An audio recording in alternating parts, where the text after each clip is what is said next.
Olá, querido aluno, querida aluna.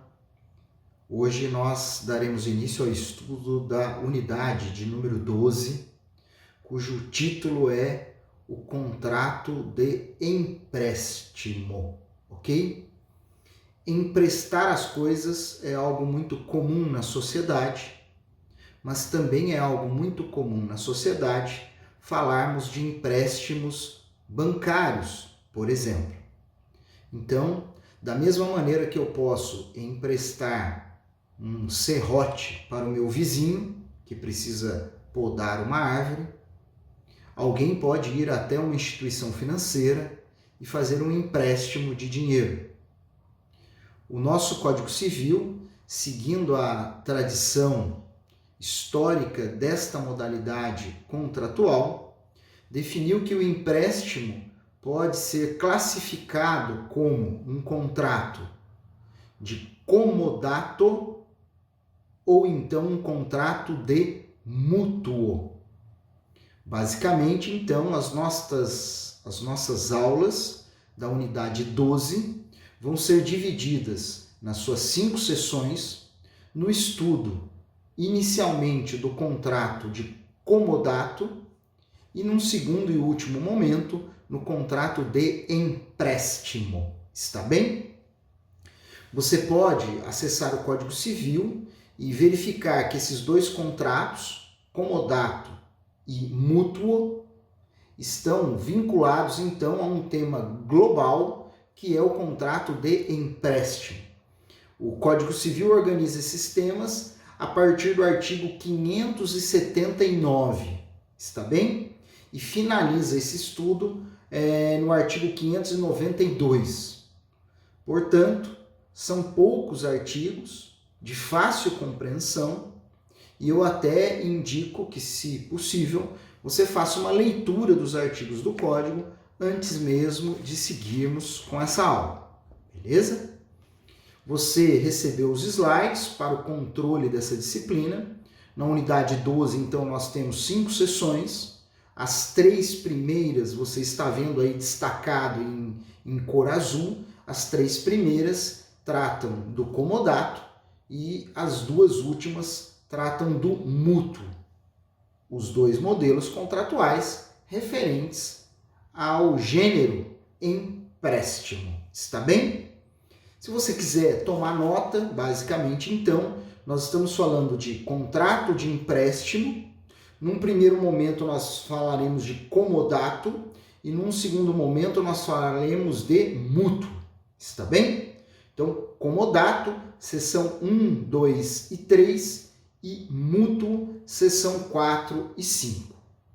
Porém, ainda em caráter introdutório, o que eu gostaria de dizer para vocês é a principal diferença entre esses dois institutos.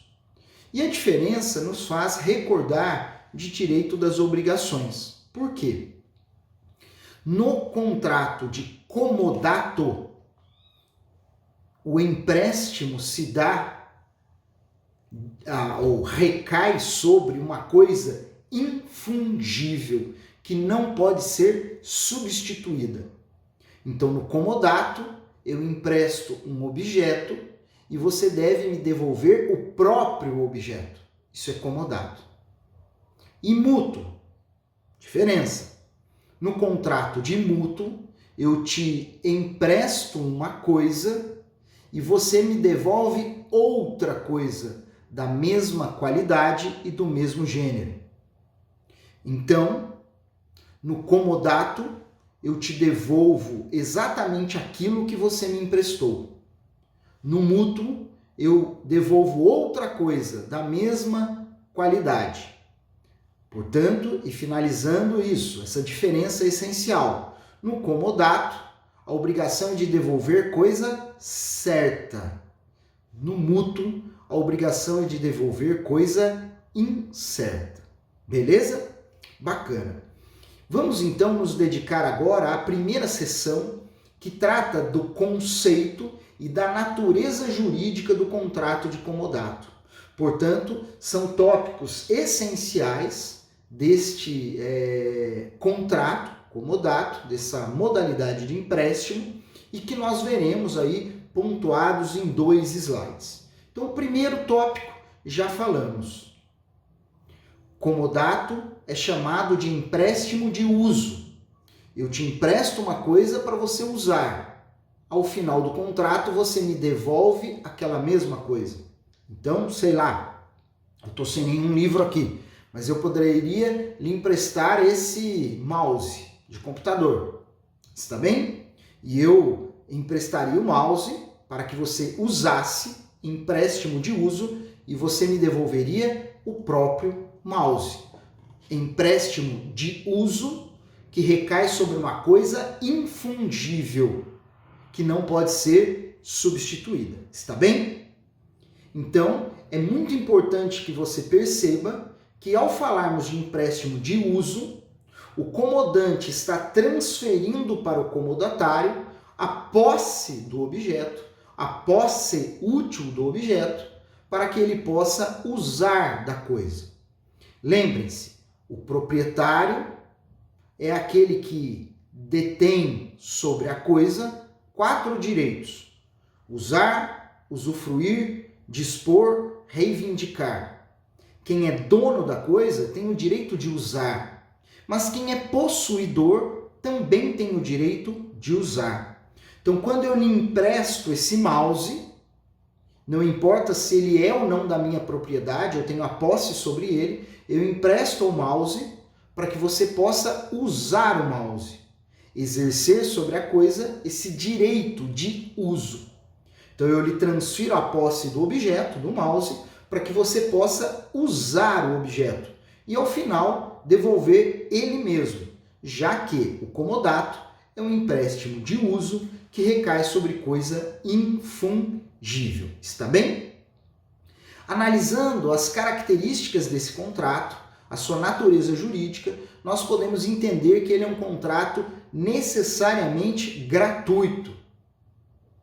Portanto, se eu lhe empresto o mouse a título de comodato, eu não vou receber nada em troca. Não haverá, da sua parte, nenhuma contrapartida, nenhuma contraprestação. É um contrato unilateral. Se você precisar rever conceitos da classificação dos contratos, eu peço que volte lá à unidade específica desse estudo. Está bem?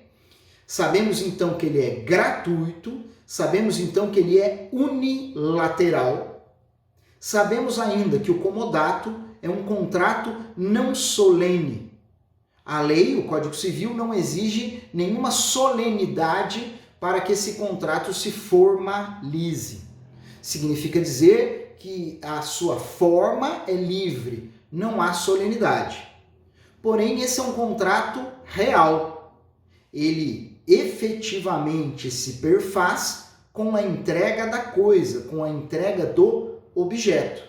Então, o comodato tem início, efetivamente, não quando, de repente, o texto foi escrito, mas quando realmente a coisa foi entregue, porque se trata de um contrato real e assim está apontado pelo Código Civil.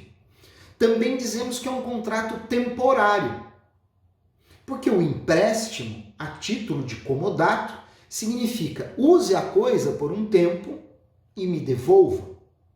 Está certo? Então nós dizemos que esse contrato é um contrato temporário.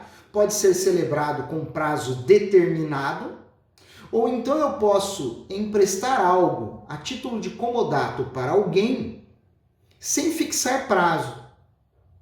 E a lei diz então que será adotado o prazo necessário para o uso da coisa. Um exemplo bastante simples. Se eu lhe empresto um livro para você estudar para uma determinada prova e nós não combinamos prazo, qual é o prazo do comodato? É o prazo necessário para que você estude para aquela prova. No mínimo, imagina-se, até a data da prova, momento em que você ainda estará estudando, fazendo uso do livro. Está bem, pessoal? Podemos dizer também que, então vamos lá, gratuito, unilateral, não solene, real, temporário e agora o último, personalíssimo. Eu não vou emprestar o meu, na verdade não é meu esse mouse, né? Mas eu não vou emprestar esse mouse para alguém que eu não conheça, que eu não nutra confiança, até porque é um contrato gratuito, eu não estou ganhando nada com isso. É benéfico esse contrato. Portanto, é um contrato personalíssimo. Eu levo em conta as partes que estão celebrando este contrato. Por isso que o subcontrato, vamos dizer, o subcomodato, só pode ser aplicado se houver autorização expressa do comodante. Está bem? Então é um contrato personalíssimo que só admitirá o subcontrato ou subcomodato se houver autorização expressa do comodante. Está bem? Então nós estamos, deste modo, tratando dos principais aspectos conceituais e da natureza jurídica do comodato. No segundo slide, você vai encontrar 6 tópicos, eu estou conferindo aqui, beleza? 6 tópicos que tratam de temas ligados entre si, como nós veremos. O primeiro deles reflete uma questão muito relevante, que é o seguinte: quem pode ser comodante? Quem pode emprestar uma coisa?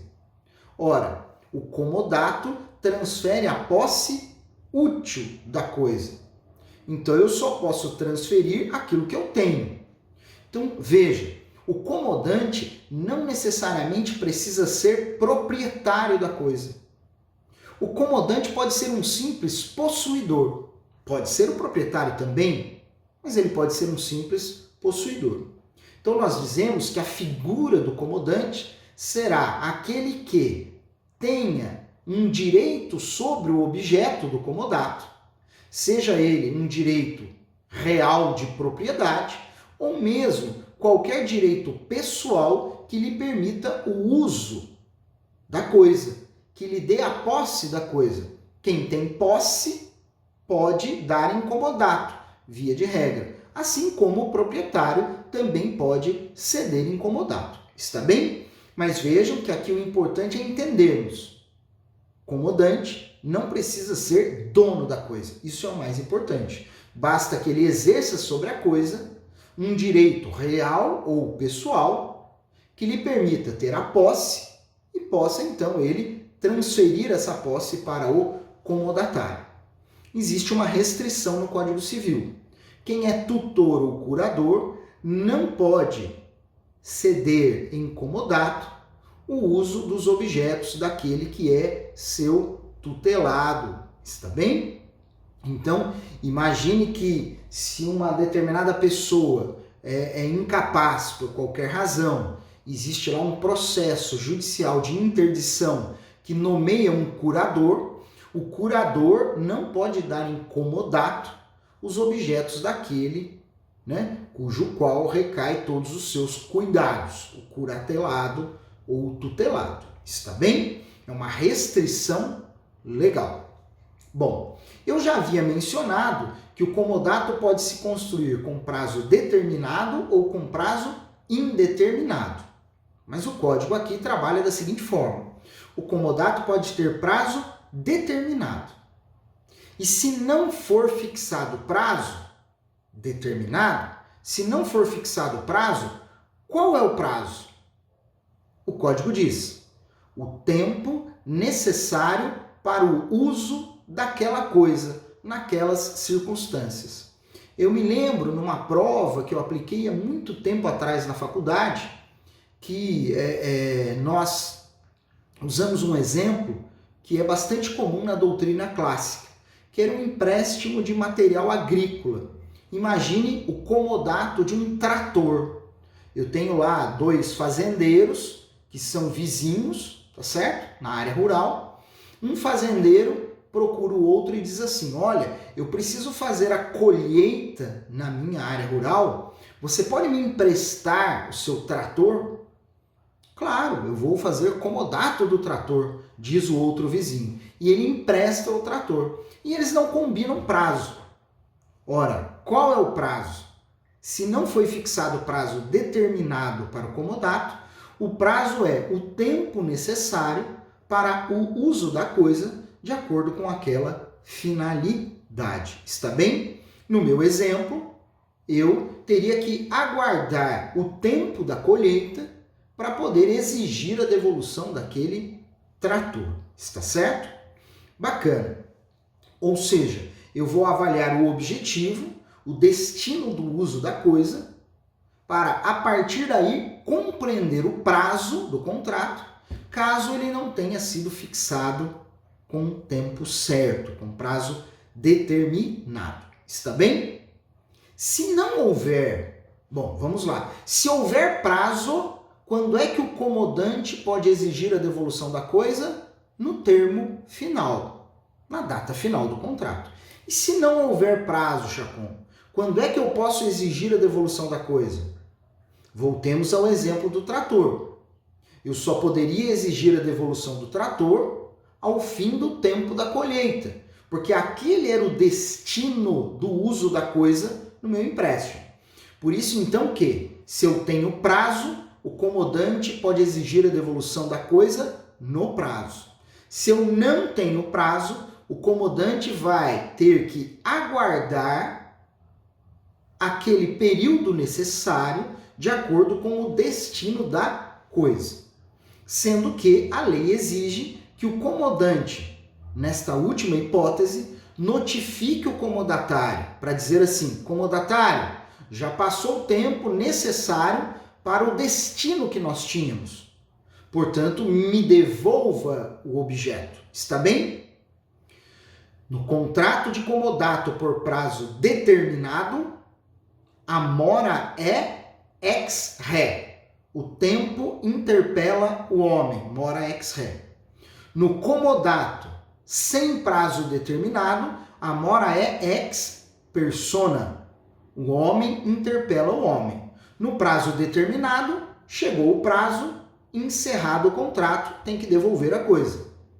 Se não se fixou o prazo, o comodante deve notificar o comodatário para devolver a coisa, a partir da notificação, concedendo-lhe, obviamente, um tempo razoável para que isso aconteça. Está bem? De acordo com as circunstâncias de cada cenário, com bom senso e boa fé. Bacana. E por fim, a doutrina salienta um instituto que nós chamamos de contrato precário. Né? Então é o último tópico do nosso slide, eu estou conferindo aqui, contrato de comodato precário. O que significa isso? O nosso Código Civil, ao adotar o conceito, a natureza jurídica, a estrutura do contrato de comodato, afastou, não reconhece como possível o chamado comodato precário. Segundo esta modalidade, não admitida no nosso Código Civil, no comodato precário, o comodante poderia exigir a devolução da coisa a qualquer momento, sem apresentar qualquer justificativa.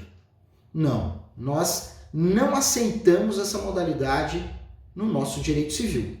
No nosso direito civil, ou o comodato tem prazo certo, prazo determinado, bacana, ou então o comodante, não adotando prazo determinado, terá que respeitar o prazo necessário ao uso da coisa conforme o destino que se deu a ela.